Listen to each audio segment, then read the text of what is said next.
Buenas noches, qué bueno que nos acompaña. Estamos en Observatorio Cotidiano, una mirada desde la ciencia, y hoy vamos a platicar sobre la importancia que tienen los insectos en la biodiversidad.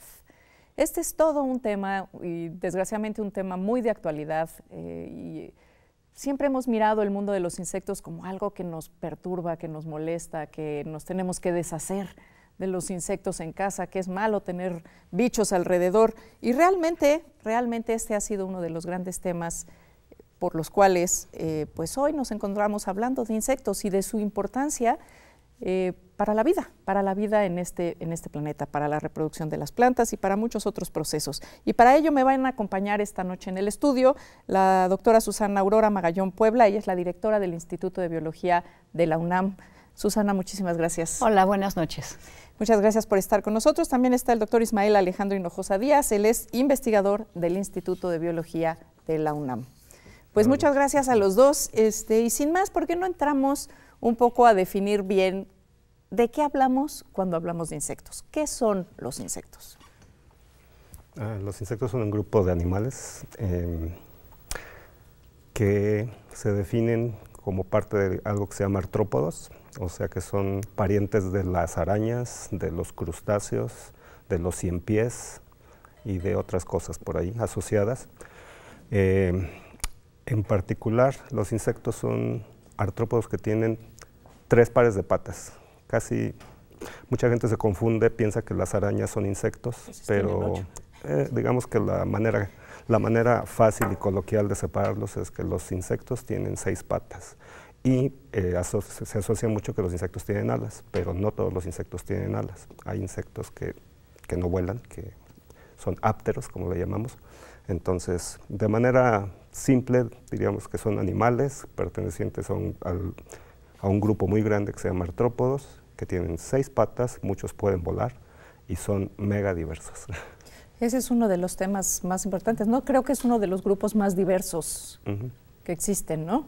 Es posiblemente, al menos en cuanto a eucariotas, eucariotas es un grupo mayor de organismos vivientes, es probablemente el grupo más diverso. Por ahí alguien lo podría cuestionar, pero es entre los grupos más diversos, quizás con los nemátodos.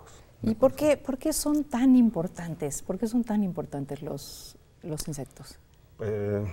Los insectos prácticamente intervienen en todos los procesos ecológicos de la biosfera, que es pues el espacio vital en el que vivimos. No sé si hay algún proceso, probablemente por ahí algunos procesos básicos de fijación de nitrógeno, obviamente de polinización. De captura de la energía solar, pero en general otros procesos están involucrados insectos en casi todos ellos, como descomposición, reciclamiento, polinización, son transmisores de enfermedades, son fuente de alimento para muchísimas otras especies incluidas escaladas. El humano, ¿no? En Exacto. Algunas poblaciones es una fuente básica de proteína. Así es. Intervienen en la gran mayoría de los procesos ecológicos. Sí, yo ahí quisiera comentar. Yo no me dedico a estudiar insectos, yo estudio plantas, y desde un punto de vista de cómo diferentes grupos de organismos han surgido y han crecido a lo largo de la historia de la vida, los insectos y las plantas han tenido una relación muy estrecha. De hecho, por lo que conocemos, tanto del registro fósil como con base en otro tipo de estudios, con datos moleculares, se piensa que el tiempo en el que el grupo de las plantas y el grupo de los insectos ocuparon los medios ambientes terrestres más o menos al mismo tiempo. Y han tenido historias paralelas, sobre todo las plantas han brindado en diferentes momentos diferentes ambientes, diferentes, por decirlo así, sustratos en los que diferentes grupos de insectos han proliferado en diferentes etapas de la historia de la vida. Y en diferentes climas, en diferentes ecosistemas.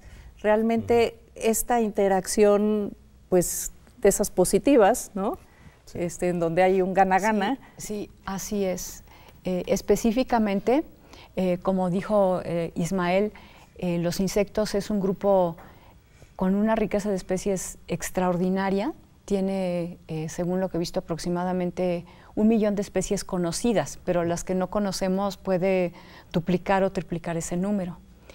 Y las plantas posiblemente son uno de los grupos también de organismos metozoarios con muchas células, que también son de los más grandes. Tienen pues nada más como 500 000 de especies.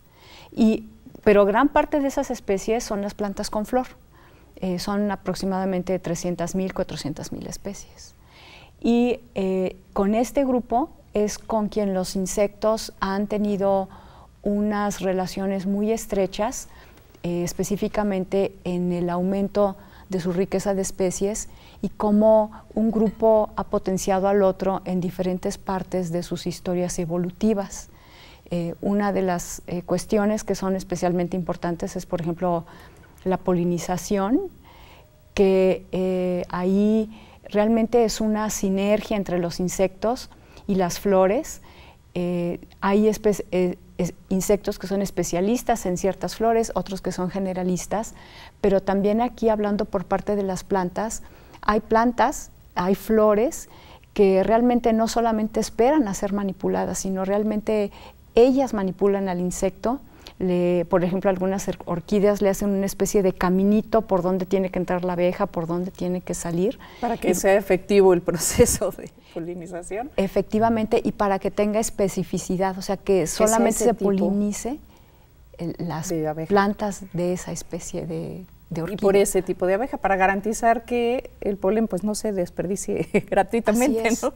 O sea, tan difícil que es, o tanta inversión que tiene que hacer la planta en producirlo. De hecho, algunas plantas hasta hacen su polen en paquetitos que cabe en ciertas partes especiales de la abeja para que se lo lleven específicamente. Y esos procesos de coevolución, ¿tenemos idea de cuántos años, cuántos cientos de años llevan para que ocurran este tipo de procesos tan aparejados, digamos, tan especializados los procesos? Ese es un tema realmente apasionante porque los insectos llevan muchos millones de años existiendo sobre la Tierra, como dije hace rato, junto con las plantas, pero el origen de la riqueza de especies es al mismo tiempo que las plantas con flor. Entonces, hay tanto del registro fósil como de estimaciones con datos moleculares que nos dicen que su evolución fue más o menos simultánea. Y entonces ahí, por ejemplo, con abejas, con coleópteros, con gorgojos, con polillas, sus evoluciones son están muy aparejadas, son muy paralelas en tiempo. Entonces yo creo que sería posible que alguien hiciera algún estudio formal de los tiempos en que cada uno de estos grupos empezó a hacerse muy rico en especies y ver si realmente existe una congruencia en tiempos. Y pues desde el punto de vista de la función, sí está claramente documentado en muchas especies cómo están asociados los unos a los otros. Qué maravilla. ¿Cuáles son los grupos de insectos más exitosos? Hay varios, pero en general los insectos se clasifican, o evolutivamente de hecho, están agrupados por una de las mayores divisiones es el tipo de metamorfosis que presentan, o el tipo de desarrollo.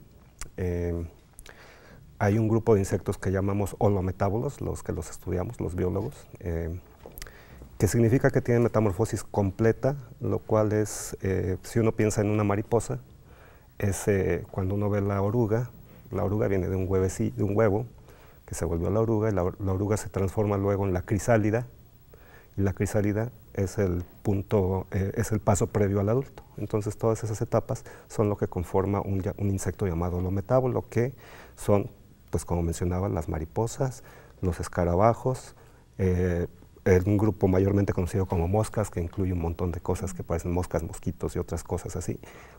Un grupo llamado himenópteros, que incluye a las abejas, a las avispas, a las hormigas y otros grupos asociados, y por ahí otros grupitos menores que no se han diversificado tanto, pero ese es el grupo más diverso de insectos que existe.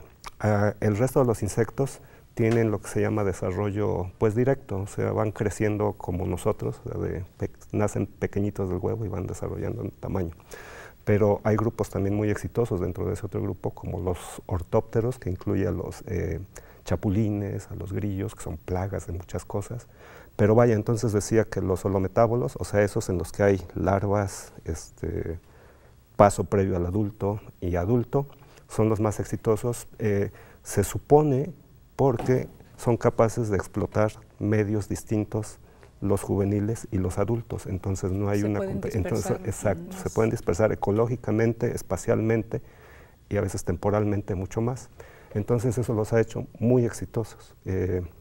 La mayoría de los insectos que la gente asocia pues son, creo que los grupos que acabo de mencionar, moscas, abejas, mariposas, escarabajos, grillos, son de los más exitosos. ¿México qué tan diverso es en este grupo de organismos?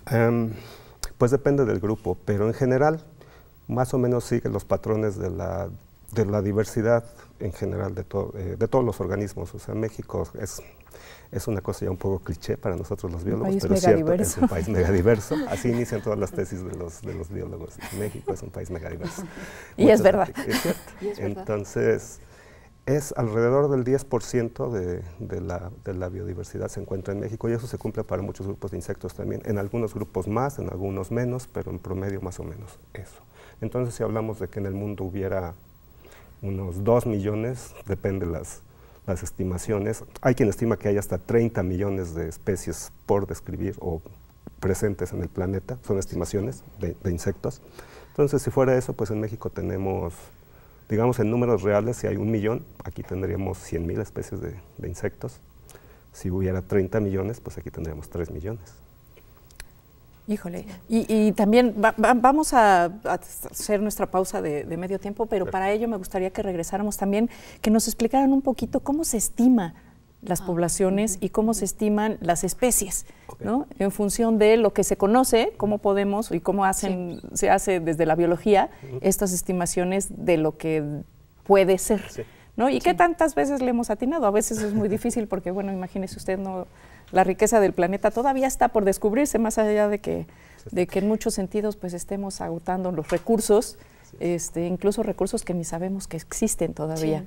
No se vaya, regresamos enseguida, estamos aquí platicando de biodiversidad y en particular de la biodiversidad de los insectos.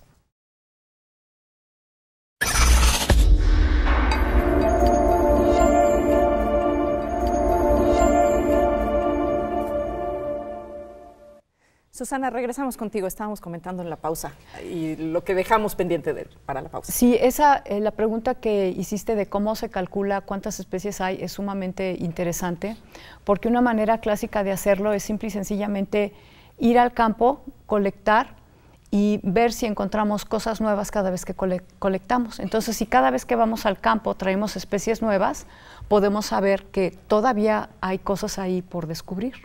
En cambio, si uno fuera al campo y ya solamente colectas lo que ya recolectaste antes, ya sabes que ya llegaste a un tope. Y por eso también es fundamentalmente importante que tengamos colecciones biológicas, como en el Instituto de Biología, que tenemos las colecciones biológicas nacionales de plantas y de animales. Pero en el caso de los insectos, aquí Ismael me dirá si me equivoco, yo creo que cada vez que van al campo encuentran nuevas y nuevas especies. Por ejemplo, tenemos investigadores en el Instituto de Biología que pues describen muchísimas especies. Uno de nuestros investigadores acaba de publicar su artículo número 400, describiendo una nueva especie, diferentes tipos de insectos. No, pero digamos la repetición de los artículos. Sí, claro, es que cada descripción de una nueva especie es un nuevo artículo, ¿no? Sí. Usualmente. Sí, usualmente. Y otro aspecto que también quería tocar, que tocó Ismael, de México es un país megadiverso, pero a nosotros nos interesa saber por qué es megadiverso, qué procesos lo han llevado a ser megadiverso. Y en el caso de grupos tan extraordinariamente exitosos como los insectos, realmente la pregunta en muchos casos es si son exitosos porque tienen muchos procesos de generación de especies o porque tienen muy baja extinción, es decir, o nacen muchas o se mueren poquitas. Pero en el caso, en el tiempo. Exacto. Pero en el caso de los insectos, yo creo que es un caso donde ocurren las dos cosas. Se generan muchas especies y se mueren pocas. Sobreviven, son muy exitosos los insectos. Son muy exitosos como grupo. O sea, quizás es muy fácil matar un mosquito, pero todas las noches va a haber un mosquito diferente. Zumbando en tus oídos. Es muy difícil realmente extinguir una especie de insectos, excepto en casos donde en lugar de matar a los organismos, matemos a su medio ambiente, a su hábitat. Eso sí conduce a una devastación muy profunda de los insectos y de cualquier otro tipo de organismos. Por eso es la enorme preocupación por preservar los biomas, los ecosistemas. Sí, en ese sentido a mí me gustaría mencionar que, bueno, cuando se calcula el número de especies de algo, pues se piensa que hay suficientes personas para hacerlo. Obviamente el conocimiento de la diversidad requiere pues estudiosos particulares de cada grupo, porque si no pues no se pueden reconocer los límites entre una especie y otra con el método que sea. En el caso de los insectos, como es un grupo pero tan diverso, se requiere una cantidad muy grande de personas, o se requeriría una cantidad muy grande de personas estudiándolo, como para poder llegar a conocer pues potencialmente una parte sustancial de la diversidad que tenemos. ¿Por dónde estamos en términos estimados del conocimiento del potencial de insectos en el planeta? Pues lo que decía es que hay quien estima que hay hasta 30 millones de especies, dependiendo de los métodos que utilicen. ¿Y conocemos, o sea, con nombre y apellido? 1 millón, un poco más, entre 1 millón y 2 millones quizás, no sé. Sí, no, pues sí, muy poquitito. Sí. Y además eso nos invisibiliza también los procesos de desaparición de especies, porque pues si ni siquiera sabemos que existen. Sí, aunque lo que acabamos de describir, lo que mencionó Ismael, realmente es como el método clásico y es el más preciso de identificar especies, tener un experto que las describe. Pero en la actualidad nos estamos dando cuenta que desgraciadamente los medios ambientes están desapareciendo más rápido de lo que podemos describir las especies que están ahí. Y se han desarrollado técnicas de identificación rápida y algunas de ellas son muy interesantes porque involucran hacer muestreos de toda la diversidad y con técnicas de genómica diferencian cuántos organismos hay. Entonces, de alguna manera se conoce la diversidad por la marca genómica que dejan las especies. Pero esto es un poquito insatisfactorio porque sabemos que están ahí, pero quizá no conocemos cómo son, cómo se ven. Sí, conocemos su genoma, pero sí, ahora y sí sabemos que están ahí, pero no sabemos cómo se ven. Exacto.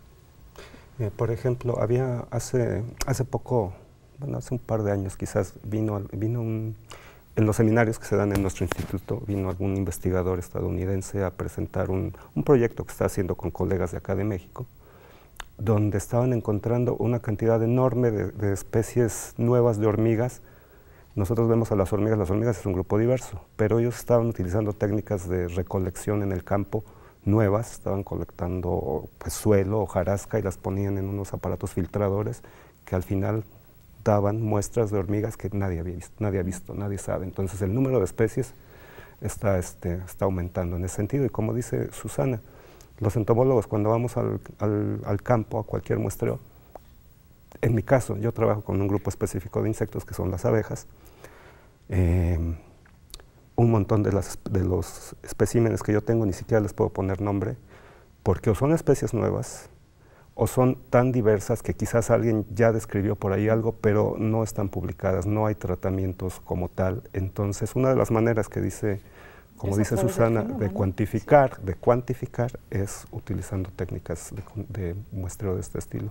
No sabríamos ni bien quiénes son, ni su papel exacto, pero al menos tenemos una idea de cuántos hay. Ahora que mencionaste las abejas, cuéntenos un poquito de la importancia de las abejas y de qué está pasando con las abejas en el planeta, que es uno de los temas bandera, ¿no? En términos de la conservación de los insectos, las abejas, por ser pues un insecto que nos es cercano, que significa pues la inteligencia, que significa el trabajo, que significa el tesón, Puede ser una especie que podamos utilizar como justo esto, una especie clave para la conservación de los ecosistemas. Sí, y sobre todo de las flores también. Sí, sí, sí. Con lo que yo siempre empiezo cuando hablo de esto es que las abejas son más que la abeja que todos conocemos y que se cree que es a la que hay que salvar, ¿no? Que es la abeja de la miel, que es una especie que se ha introducido en la mayor parte Europa, del mundo, ¿no? Desde Europa, es de origen europeo, africano, asiático. Pero vaya, pues no es culpa de ellos, las han introducido, son insectos son espectaculares en su biología, polinizan un montón de cosas, pero a su vez también pueden segregar otras especies nativas que son las más. O sea, estamos hablando de que en el mundo existen alrededor de 20.000 especies de abejas, y volviendo al 10% de México, aquí tenemos alrededor de 2.000 especies conocidas. Yo creo que hay como unas 2.500 quizás.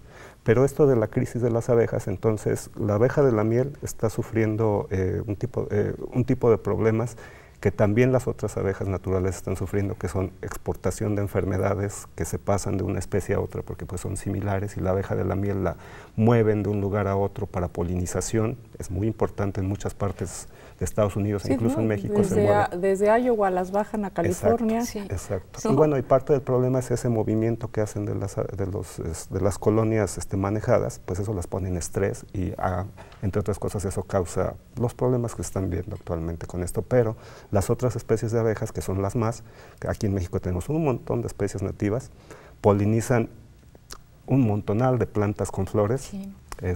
Y esas abejas también están sufriendo fuertemente pues por el uso de agroquímicos, por la destrucción del hábitat y por el desconocimiento de que ellas son importantes. Sí, digo, más allá de que las idealizamos como un organismo inteligente y sabio, nos dedicamos a apachurrarlas cada vez que vemos una abeja, ¿no? O a correr de ellas. O a correr de ellas, sí. Sí. Bueno, a mí una vez me picó una abeja y sí duele. Sí duele. Sí, a mí también. Sí, ahí también hay una relación interesante con un grupo particular dentro de las plantas con flor. Es un grupo que incluye aproximadamente al 70-75% de las especies vivientes, y estas son flores que tienen un cáliz y una corola claramente diferenciados, y también pueden acomodar sus pétalos de tal manera que hacen diferentes cosas con los polinizadores. Y este grupo, ha habido estudios que se ve que empezó a adquirir gran riqueza de especies también al mismo tiempo que las abejas. Pues estos procesos de coevolución. Exactamente. Que son un proceso interesantísimo, ¿no? Son Para muy los biólogos interesantes. Son de los más, sí. más padres, poder entender cómo se desarrolla un organismo en relación con otro organismo, sí. ¿no? Y hay algunas flores, bueno, la diversidad de las flores es extraordinariamente grande, hacen muchas cosas muy interesantes, pero algunas flores se han especializado para poner su polen de una manera que está accesible al polinizador, en particular a las abejas. Entonces el polen, si ustedes se acuerdan, se produce en un órgano de la flor que se llama la antera, pero algunas anteras están organizadas de tal manera que depositan el polen en otra parte de la flor, a la cual llega la abeja o el polinizador y se la lleva. Entonces es un fenómeno que se llama presentación secundaria del polen, que ha ocurrido independientemente en diferentes linajes, porque probablemente tiene un valor selectivo adecuado, ¿no? Claro, ¿sí? Y muchos de estos están asociados específicamente con abejas. Híjole, sí. Y claro, pues eso todo está, o sea, todo el tema de la naturaleza de alguna manera se encuentra, se imbrinca, ¿no? Se relaciona. ¿Qué pasa? ¿Qué pasaría en un mundo sin abejas? ¿Cómo podríamos imaginarnos ese mundo para cerrar? ¿Nos lo podemos imaginar? Yo creo que sí, pero vaya, es que la naturaleza siempre encuentra maneras de darle la vuelta. De darle la vuelta a las cosas, sí, pues de continuar. Entonces, vaya, si esta idea de que sin abejas pues todo colapsa, ¿no? Todo colapsa, probablemente colapsaría el mundo en el que nosotros vivimos, porque dependemos de muchos. Y no será cultivos. La primera vez que colapse el mundo. Exacto. Como se conocía en algún momento. Pero de la historia hay un montón de ¿no? grupos de insectos que han desaparecido, que ya no conocemos, que desaparecieron hace cientos de miles de años, grupos completamente diferentes a los que conocemos ahora y que tenían papeles ecológicos que dejaron de funcionar porque los grupos de plantas de los que ellos se alimentaban desaparecieron. Eso que menciona Ismael es absolutamente fascinante y efectivamente a lo largo de la historia de la vida hemos visto cómo al extinguirse ciertos grupos, otros proliferan y ocupan diferentes funciones, pero más o menos parecidas a los que tenían los grupos que se extinguieron. Entonces la vida sigue, solo que va cambiando profundamente en diferentes etapas. Así es, y eso nos lo cuenta el registro fósil, ¿no? Este proceso de cambio de las formas de vida en el planeta y bueno, y con ello pues las interacciones que se dan entre las especies en este mundo nuestro. Y bueno, pues llegamos al final del programa, no me lo crean ustedes, pero es verdad. Y bueno, seguiremos platicando de estos temas porque realmente pues son temas de la actualidad, platicaremos también. Yo creo que es todo un tema hablar de los insectos, las plantas, el cambio climático, qué tenemos hacia adelante. Este es otro de los grandes retos para el mundo natural, para el mundo de las plantas, para el mundo de los animales, que nos está esperando entender y atender. Y bueno, pues muchísimas gracias a los dos. Muchísimas gracias, Ismael. Muchas gracias por la invitación. Es un placer tenerlos aquí. Al contrario, muchas gracias. Agradezco mucho, como siempre, a los colegas de TV UNAM que hacen el favor de llevar este programa hasta usted y a usted que nos hizo el favor de acompañarnos esta noche. Hasta la próxima.